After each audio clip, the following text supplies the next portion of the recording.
So this is the position at the end of the first 3 turns of solo playthrough of the Dark Summer, Ted Racier's game about the D-Day landings and campaign in Normandy 1944. Just very quickly, the various parts of the battlefield.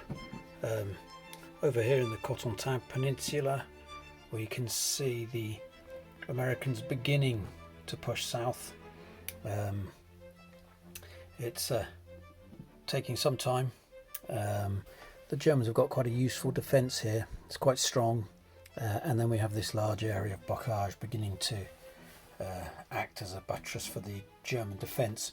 The other problem for the Americans is that at some point they're going to also have to shift north and deal with the Cherbourg garrison. And that's going to take a large number of its units that are perhaps going to have to be diverted up fairly quickly to deal with that. As we head towards central Normandy, Americans have made a good push after having had a sticky opening trying to get in at Omaha, but they have now pushed on nicely past Racier, and this is looking like quite an effective formation. They've cleared most of the German defences here. There's a bit of German defence here that's going to be sticky, but it's potentially looking ripe for exploitation here. So if the Americans can, I think they're probably going to be piling this way. And as you can see at Saint-Lô, we already have some American presence, though whether they can hold out with a certain amount of German pressure coming their way, we shall see. There we are. There's Saint-Lô just here. Heading towards the British and Canadian sectors. The British have cleared Bayeux and are moving south here around Soulier, but some German mechanized SS units face them. That's going to be, I think, quite pivotal. And then inevitably we get the build up around Caen. The Germans look really quite formidable there, and it's painstaking, but there has been, some exchange of pieces. I mean, the British actually rolled and the Canadians rolled quite well. They've shared losses, but that is bit by bit whittling away at the German defence. We can just see, if we scroll back up, some of the German reinforcements heading. This is going to be quite significant, and then there are sort of scatterings further south. Anyway, that's a summary of the position. I'm going to perhaps play in a slightly more depth, or give a slightly more detailed report from here on in. So we move into turn 4. The weather that's turned up is sunny again. That's 2 consecutive turns of sun. It's the last sun turn there's going to be, so the Allies are going to have to make the most of it. Again, it's going to be a difficult turn for the Germans. We start having taken the reinforcements. The Germans have a sort of backup of reinforcements that they'll be able to bring in. Not many American and British and Canadian reinforcements this turn, so they'll be working with what they've got. Replacements. The US get 2 mech and 1 infantry. Well, they're only going to be able to use one of the mechs, so this one is going to get upgraded there. And then in terms of the infantry, this one can trace a supply route outside zones of control, so I think we're going to bolster the defences in Saint-Lô, and that is the end of the replacements for the Americans. The British and Canadians get 1 armour, 1 infantry and 1 Canadian. Now there are no reduced, oh yes, I beg your pardon, there's an armour reduced there, so that armour gets returned to full strength. There's no Canadian losses. In terms of, I think I want as much strength as possible in Caen, around Caen. So we're going to do that, and the Germans in a sudden turn are unable to replace any of their units. So the first chit out was a British move chit, and they closed up on the German SS defenders all along the front here. The Canadian 2nd came in as reinforcements and have come into Caen, so it's beginning to look quite healthy for the Commonwealth forces around Caen. And the British 15th Infantry here peeled away from the northeast of Caen and moved down to engage these German, fairly weak and exposed German infantry 346. They're not in any bocage, no terrain benefits for them, so if the British do get a chance before the Germans for an attack, that potentially opens up a big gap for the British and Canadians to exploit a little bit later on. It's all going to depend on which chits come out, and the decision now is, do the Germans use their one reaction for the turn now? It seems risky. Use it too early and you really hamstring your chances to react to critical situations later on in the turn. So that's a decision I'm going to have to make for the Germans next. It didn't take a lot of thinking in the end to decide to use the German reaction. At this point the line was looking very vulnerable, and I think if the British could break through, the game could run away very quickly. So the 10th SS have moved up from the south and positioned themselves both just south of Caen, here on the hills and behind the river here, so that any attempt to move out of the zone of control here and push south by the Canadians, the 2nd Canadians there, is stymied, and that line looks pretty solid. Following on immediately after their reaction move, the Germans pull a move combat chit and use it to move, and it's just a case of pulling most of these pieces that were sort of confronted by a wedge of allied pieces, putting them all back one hex. The bocage is deep enough to provide that sort of cover, and it's just going to force the British Canadians over here to inch forward. It's a little bit more fluid and sort of spacious, one might say, on the other side, but the Germans have created this sort of spread out defence. The American forces are certainly sparser, it feels, and have to deal with Cherbourg pretty quickly, and may have to divert many of their forces up there. So I just feel like the density of attack from there is less problematic at the moment for the Germans, but we'll see.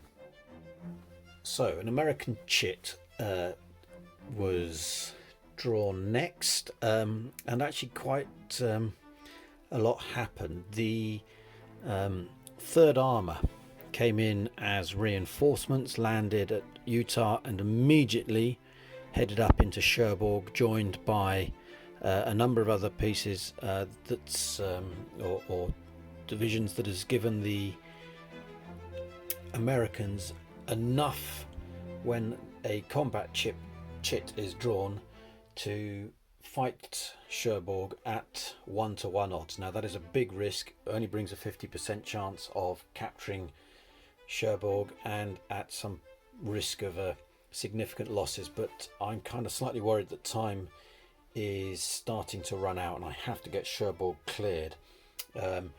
So that's that's the gamble I've taken.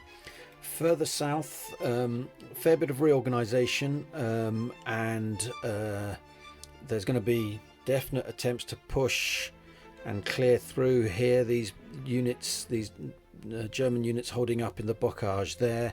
Looks like there's a good exploitable gap for the 9th Infantry. There's one reduced unit, but it's 2 full strength units beneath it. This is going to be key. This is a strong German defensive position, the 2nd SS. And I'm not sure that we have enough for the Americans here to push through in one go. That could be a little bit bloody. So quite a lot happening. This is the 4th turn. It's 2 sun turns in a row. So I do feel like the Americans have to make a big push at this point. They have to start heading down towards Brittany. And the game's kind of entered an interesting phase, and we shall see which chit comes out next and how that shapes the ongoing direction. Now, a bit of a problem for the Germans, because the next chit pulled is one of their combat move chits. And it means that after this they have just 1 chit left, and the Allies have between them 6 chits left. So the spacing causes a real problem. So do they use, having used 1 move already, they can do a maximum of 2 moves and 1 combat.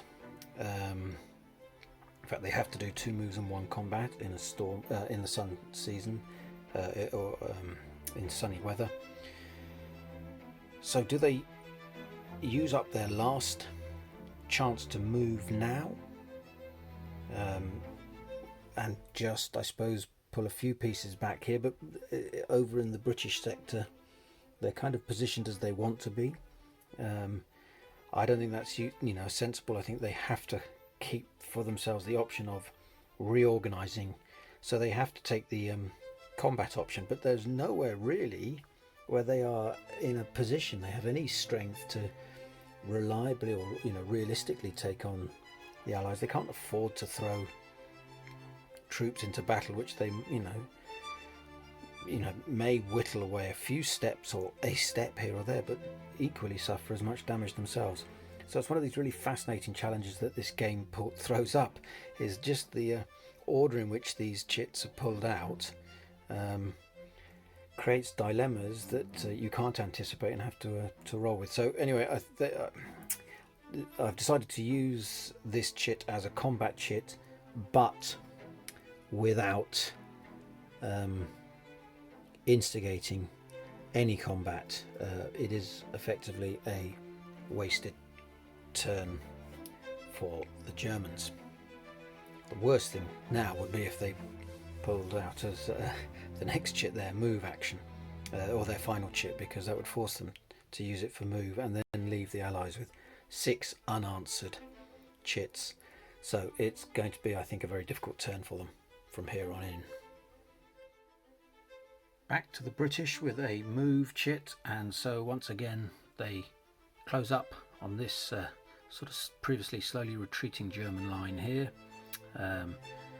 and again take additional troops away from Caen. They're not going to get bogged down in Caen, but see if they can break through here, push these back, because that is then going to start opening potentially routes through for later troops to start heading to these exit points over in the east.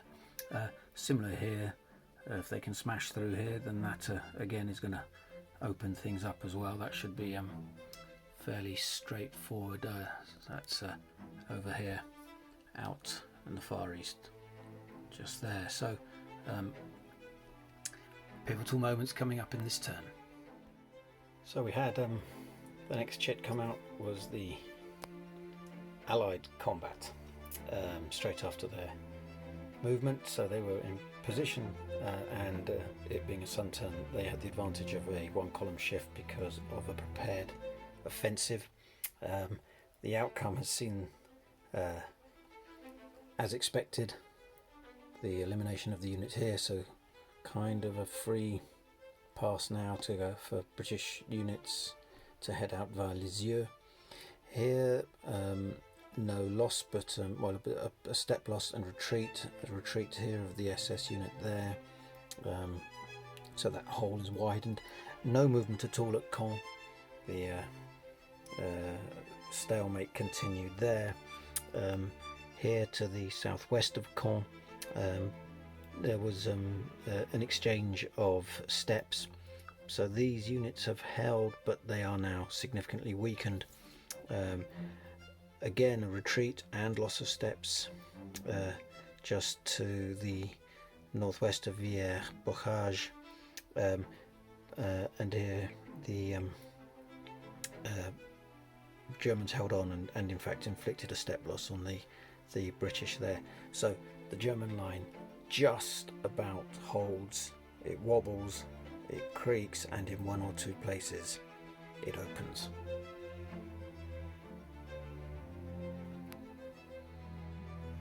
This felt like a important phase. It was an American chit, which they played as a combat chit, a prepared offensive, giving a one column shift in their favour, and really seeing this as an opportunity to punch through these German lines here.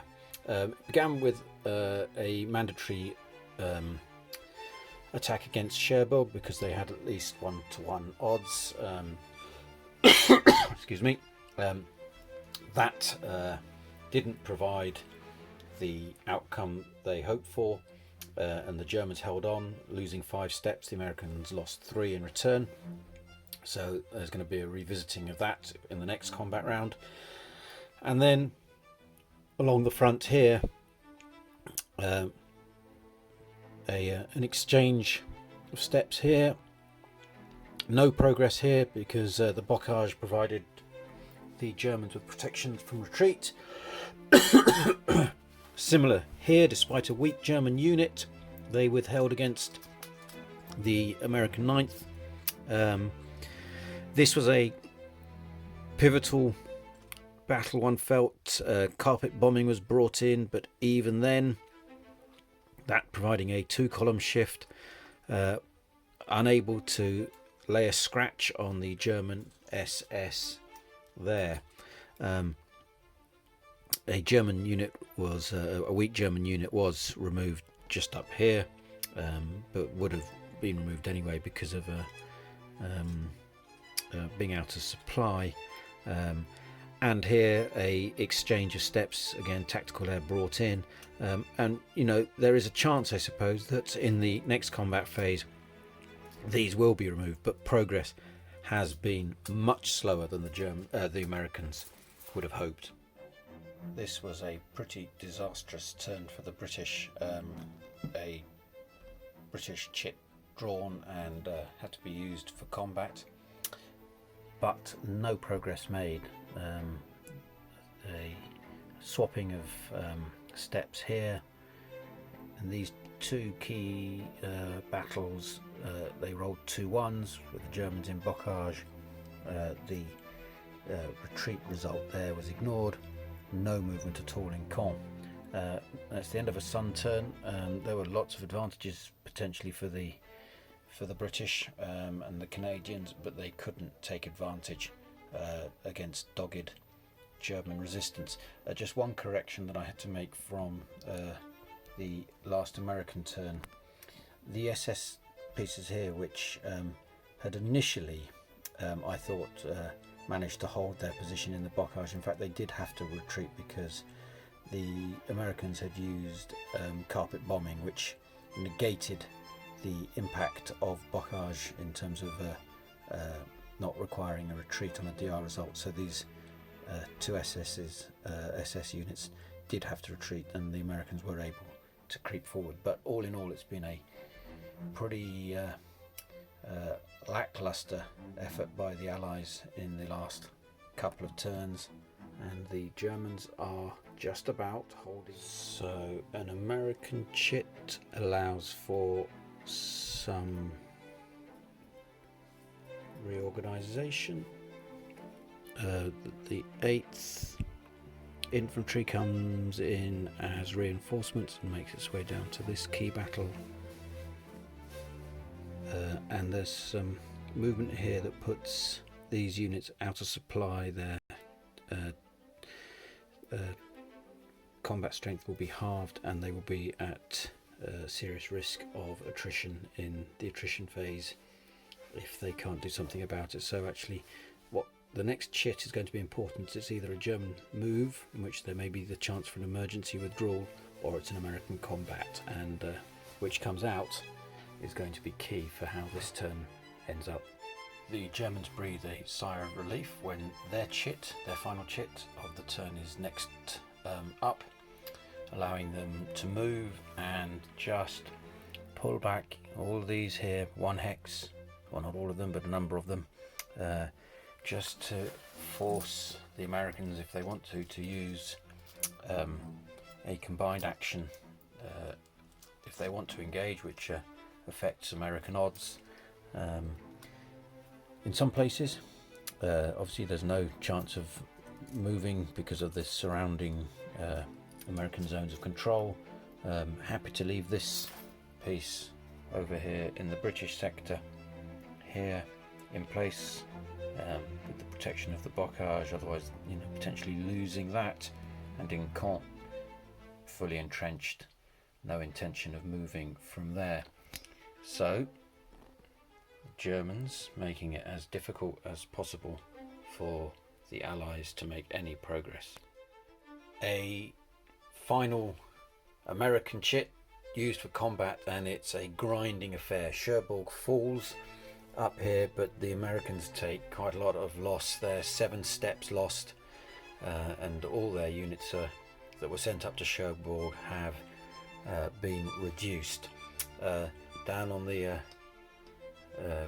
peninsula here, not much progress here. Unfortunately, the Americans used a combined action to move their units all forward 1 hex, maximum of 1 hex, but then allowed to attack, but at a 1 step loss on the combat results table. Unable to shift this weak unit here, but did manage to, and this could be crucial, the American 82nd Airborne here saw off their German equivalents, and there is now a gap here. Be interesting to see which chits come out first. This could be the point where the Americans can exploit and break through. No progress in combat here, but this SS unit was reduced because out of supply, and in the attrition phase lost a step, and no combat took place here because the odds just weren't in the Americans' favour. So incremental progress. Yes, Cherbourg has fallen. These troops are now up in Cherbourg, released, and can head south, and there is this gap here. We're 4 turns through. It's really interesting. This is the furthest in a way. I've played a number of sort of practice runs of this game. This is the first time I'm really kind of getting into the nuts and bolts of it. I have no idea if I'm playing it well, but it is really exciting and good fun. The chip pull system is great. I'm going to end this video here. I'll start, at the end of the sort of, I suppose, what you might call the early phase, and I'll do a mid conflict video, the sort of 3 middle turns next.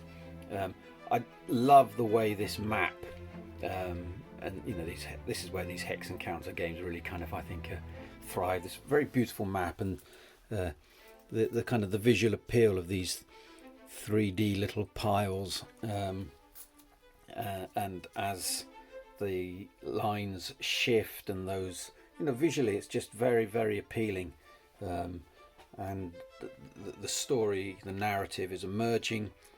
I kind of feel the Americans and a little bit behind the pace. The British and Canadians are mired here and really struggling, but it's capturing beautifully this real slog, this incremental progress through this bocage, which is an absolute nightmare to shift the Germans from. a DR result, which is, you know, a common result, even at decent odds, just makes no progress, and I'm thoroughly enjoying it. So anyway, that's where I'm going to end this video. Turns 1 to 4 done, and I'm really looking forward to cracking on with the middle phase of the game.